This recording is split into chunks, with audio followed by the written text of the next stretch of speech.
How's the work-life balance as far as like you're doing droners, you're trying to scale up a business that it's not a small business by any means. First time ever I've been single focused on my business. Stressful and fun. Yeah. I'm doing exactly what I should be doing. Yeah. So I don't 100% agree with it being cheaper to get ground photos because your cost is how much you're selling that property for. Trees look like trees. When you got ground photos and everything looks the same, every picture is the same on some of those. And then you have a satellite image. You get a drone shot with a nice outline of the land, with showing what's in the distance, with the tree colors, all that stuff, which I think at the end of the day, it's going to make you more money than it's going to cost. Hey everybody, welcome back to the Real Estate Investing Podcast. I'm your host, Ron Apke, joined today by my brother, owner of Droners.io. Mike, happy to have you here. Yeah, thanks for having me. Excited to be back. This episode, to preface it for everybody listening, this episode we're going to talk a lot about Droners, your journey with Droners. We've owned it. We bought it in April, beginning of April, I think you said, right? End of April. End of 26th. April. We had you on with an update in August where you're kind of scaling it up, everything like that. Just want to kind of talk through, let's just go back all the way to the beginning, honestly. We don't have to talk about the process of buying it, but just kind of the journey it's been for you from April, running it, what you've learned, and kind of where you're going. Maybe that's a loaded question. Yeah, it's a lot. But so buying it in April, first goal, migrate the software over to our servers, get it up and running. And then from there, it was down for about 6 months because the parent company, Droners, went out of business or they went bankrupt. So it was about getting our old clients back.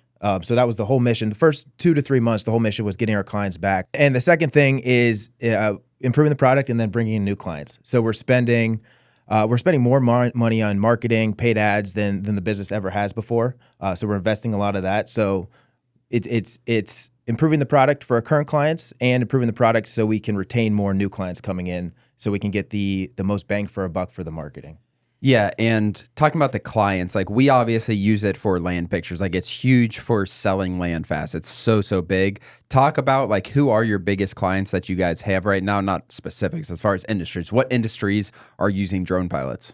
We get a lot in the commercial real estate, a lot in construction. There are also other like videographers that do, I guess they edit. People go on their websites, their businesses, and they hire them to create videos for them, and then they outsource their drone footage to us. So we have some huge clients that basically have their own videographer businesses. Those are probably the big. And land investing is big.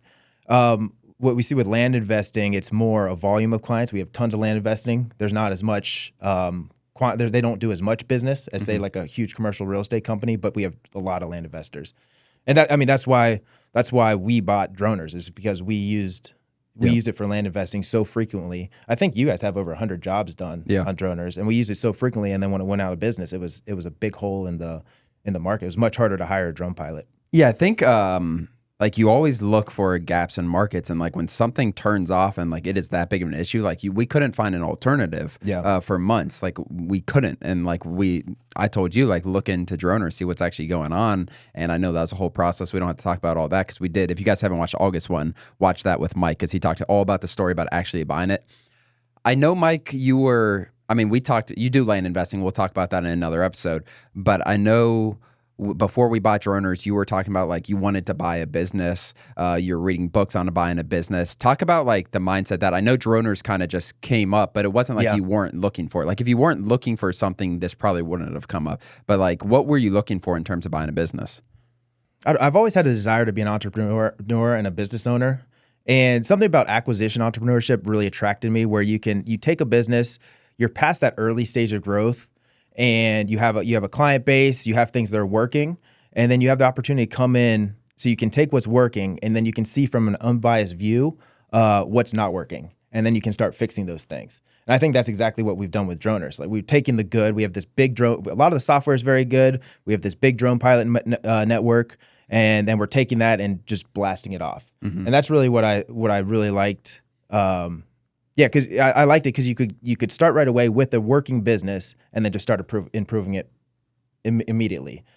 The risk is a lot lower too, for sure. Like it's not like when you're starting a business, you put $50,000 into a software for a brand new software without a proven market, without clients. Like it's a lot riskier than like, yeah, we bought something from, it was a bankrupt company from an auction. But that being said, it had a client base, it had a drone pilot base in this situation, it had a proven track record. So I think it just reduces the risk. And you also need to see the upside. What do you think the upside is in droners as far as like the amount of people that you can get on? Like what feedback are you getting from new clients that are looking into the software? I think the upside is tremendous. I mean, we have it at a point now where it's more profitable than it's ever been by over 50%. Yeah. And we've owned it for actually probably going on about 6 months now. And it's been around since 2015. It's been around. So it's a mature business. The upside, you said in like what the clients have been saying? Yeah, I mean, I think with the software like this, like the clients need to keep on using it. Like you're spending money on ads, media, all this stuff, like getting clients to continually use it. Like the future of the drone industry, I think is like the future of this business is the future of the drone industry. Like, is it going to grow in different industries? Do you see other industries like coming along for this stuff? The drone industry as a whole. Yeah, I mean, it's a growing industry. I see on my paid ads how many searches there are for people wanting to hire drone pilots. I mean, I can just up the budget a little bit and we'll get more new clients coming in. It's bigger. We have a lot of room for growth. I'm very focused right now on improving the product and fixing problems to keep current clients happy and new clients coming in. Very focused on that right now because I think that's critical. But I think the room for growth, especially once we get this new, like I said, we're doing a full UX redesign. Once we get that in, I'm going to up the market even more. And I think, I mean, the room for growth, I've always said I want to do $1 million a month. And I think that's possible. It's not going to happen immediately. It's going to take time, especially in a mature business. It's not like, I think with a startup, you can get that explosive growth more, but this has been around for a long time. And we've been growing steadily, actually growing very fast and now steadily. But I think the opportunity is massive. Yeah. But there's a lot, the main thing, what I wanted to say is that there's a lot of places where you can hire drone pilots. So we need to make it as easy and efficient as possible. And we also have, talking about the good things when you buy a business, using the good things. I mean, we have the biggest drone pilot network in the world. So it's easier to use drone. You can hire a drone pilot anywhere and you'll get multiple, no matter how rural you are, you can find a drone pilot to hire. Yeah, and that's the cool thing is they're willing to travel to. The drone pilots do great. You can see you can see what their history is. They always have like a portfolio. Now I think you're adding where they can give tips to drone pilots, which I think I was talking about it with someone, maybe it was a student the other day, I believe it was, and I told him like, you're gonna be able to add tips. It incentivizes them to do a better job and not just do a crap job. So I think that as a whole is gonna really help, and it's gonna keep the drone pilots happy. The best ones are gonna make the most money, which is how it should be. As far as, let's go into land, as far like from your land business, how much do you see the difference in getting drone pictures, like the value in getting drone pictures? Right now you're doing a huge subdivide, but as far as, I don't know if you've ever done any deals where you haven't got drone pictures, but maybe you see it looking on the market, like things that are sitting on the market don't have drone pictures typically. It probably 50-50 for properties that have, if we're talking about land, properties that have drone pilots and, or drone pictures and properties don't. I've used a drone pilot every single deal, and it saved me a lot of money. The thing, it's multifaceted because you can have a drone pilot go out there and yes, they're getting you drone pilots for marketing, but they'll also walk the property for you. They'll do due diligence. They'll tell you, okay, there's a creek here, it's wet over here, you've got slope right here. Like they'll give you a full due diligence report. Especially if you ask for it up front. There's a lot of pilots we have that are specialized in vacant land. And I remember early on, there were a few properties I was excited about, thought I was buying. Drone pilot went there. It's soaking wet. It's underwater, and just pulled out of it. And if I didn't have somebody go there first, that would have, a lot of people try to get realtors to do free work for them and go to the land and all this stuff and use them as the nice thing about a drone pilot, like you get drone shots before you buy the property. you are getting a due diligence person out there essentially, and you're getting marketing pictures because you're going to use them in the back of the like 95% of the time you're going to go through and buy it. But that 5% that you just talked about, maybe it's less than that 3% where you back out of a deal because like it is not what you thought on a map. And sometimes maps are wrong, like without a doubt. Floodplain, wetlands, all that stuff is not always right. And you getting out of that deal, I don't know how much money it saved you, but it's a big deal. Yeah.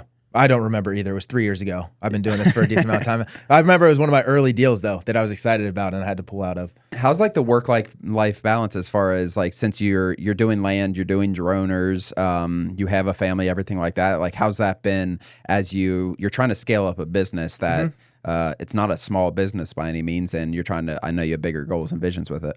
Yeah, it's so I quit my 9-to-5 job at the end of July to focus on droners and focus on the land business. And I'd say I'm very it's the first time ever I've been single focused on my businesses. I mean, it's two businesses, so maybe it's not single focused, but I'm very focused dialed in on land and droners. The work-life balance, it's not much different than it was because when I had a 9-to-5 job, I always had side businesses. I had multiple drop shipping stores. Trying to think what else I had, but then I've had the land for 3 years, and that's been successful. So I've always had business on the side. So I was always working more than 40 hours a week. If anything, it's a little bit better. It actually is better. Yeah, I have a lot more freedom, like throughout the day and stuff. Yeah, yeah, that's a good point. And I know it was hard, and like you've been thinking about quitting your job for years. I feel like, and then it was like something like all of a sudden, like you'd let Daniel and I know, like, yeah, I'm quitting tomorrow, and I'm happy. Like we're money partners in droners, everything like that. So I know focusing on that, and you like when Landon was sitting in that seat a few days ago, Landon said, after the first interview he did with us, he had mentors, people calling him, like, how much money are you making in land? And then they all said, like, you need to quit your job. Yeah. And there's different responsibilities for different people where it's some people need a little more cushion and stuff like that. But yeah, just making that jump. How was that making that jump? I know we probably talked about it the last one, but we can touch on it again. Yeah. Well, I had about $100,000 come in from land deals, right around there. So as soon as those sold, I was just waiting because one had a perk test contingency. The other one took a little while to sell. So I was basically waiting for these deals to sell. It's like, as soon as I have that backup cash, like that extra backup cash, I'm going to quit. Yeah. But it's been hard. It's been stressful. Especially, I mean, there's slow time. We've steadily been growing, but you know, we might have 3 or 4 slow days in a row, a slow week. And it just like, it's stressful. Yeah. Cause it's not like before where land, I didn't need that money. It was just kind of accumulating. I wasn't using it. All my money was coming from my stable 9-to-5 that I knew was going to keep coming in. So it's definitely been stressful. I'm in a good spot right now because I just bought a big subdivide deal. Droners is going great. But yeah, it's been stressful and fun. Yeah, I'm doing exactly what I should be doing. I feel like it's exciting. Like it's seeing. I just think where droners can be, you're putting money in the right spot, which is really cool. You got it up and running from like, it's not like it was, you bought a business that was running and it had employees that you were going to be under. Like everything was, there was friction with a lot of the process and getting the servers over to us. And I remember like that first month, like crap, this is a nightmare, some of this stuff, because it's not like you're buying a business from the sellers. You're buying a business from essentially the government that took over the property or that took over the business, and there's a gap right there. But yeah, I think in the 6 months, the next 12, 18 months, it's really exciting to see. And I know it's going to eventually be that spike. I know affiliates is a huge thing because there's a lot of huge people in industries that need this without even knowing that they need this. Are you like, is there much residential real estate or no? A little bit, not much. Is it because just local pilots and stuff that I think the realtors know local pilots, yeah. Yeah, so they just get the same people and they go from job to job. That makes a lot of sense. Where these commercial real estate companies, these big ones, they're doing business all over the country. Talk about the value in using someone off droners versus trying to kind of look on a website or something like that? Because there's definitely ways, but at the same time, droners, you have that network. Talk about the value in being on the platform. You have vetted pilots. All of our pilots have FAA Part 107 licenses. I know there's drone pilots that fly illegally. Maybe it's something you don't care about, but everybody's licensed. We're all vetted. The nice thing about the platform too is every pilot there's a review system. So every pilot has a review. I mean, we have some of our top pilots have over, they've done 500 to 1,000 flights, have hundreds of 5-star reviews. So you can get reviewed, you get vetted pilots, and then you get reviewed pilots based on other people that have used them on the platform. We protect your payments. You know, if the job's not satisfactory, if the delivers aren't good, we'll hold payments until the pilots do what they're supposed to do or do what was expected of them. So we protect the clients, and you have protect the clients, and you have vetted, rated pilots. So when a pilot does a poor job, or like maybe it's like, okay, those pictures are okay, but they live 2 hours from the job, are you making them go back before they get paid? What does that look like? Who's reviewing that, and like who is the decision maker in that? It's a case-to-case basis. It really depends, because I mean it depends. Yeah. But I basically make the final decision on it. I always try to have them. I always want the client and pilot to try to work it out first before calling me in as a middleman. But if I do have to come in, I'll review the shots themselves. I'm familiar with drone shots, what they should look like. I've been using them for a long time. So I'll review them myself and go from there. Yeah, and sometimes I think it's really good how you do that as far as that and understanding it. And I think from the client side, like we post a lot of jobs, like being very clear with the pilot, making sure they know exactly where they're going, especially if it's something like vacant land. Yeah. Like making sure they have an app where they can see the parcel, making sure they understand, and just being very clear. Like if you have, I would assume if you have very vague instructions, like you're going to probably side with the pilot more times than not if it's just like you didn't like they did what you asked, like you just weren't very clear, right? Yeah there's definitely times when we side with the pilot as well, where the complaints aren't warranted, or where the complaints aren't warranted, things weren't clear enough, pilot did what they're supposed to do. Interesting. Anything else, Mike, that like someone who's watching this, who maybe they're just getting ground photos of their land right now, and they're just like, there's no purpose in that. Maybe they're buying $15,000 pieces of land and they're sitting on the market a few months and then they can sell them. Anything else, like any advice for someone who's trying to sell land with faster, I guess? I highly recommend using drone photos. You're gonna be able to market your property better. Just having those views from the top, where you can see the entire property, you can see every piece of it. And we have so many pilots. I don't think it's faster not to use drone photos. It's gonna be a little bit cheaper, but the value of those high quality shots from the sky to put as your front picture, you have pilots that can edit and put in the boundaries. So that, I mean, just being able to see the entire property from multiple shots is huge for marketing, and getting someone out there for due diligence that you're already paying for them. Like if you're trying to get a realtor to go out there for free, they might not do a good job. Yeah. But if you're actually paying a drone pilot, they're there, they're getting paid, they're going to help you.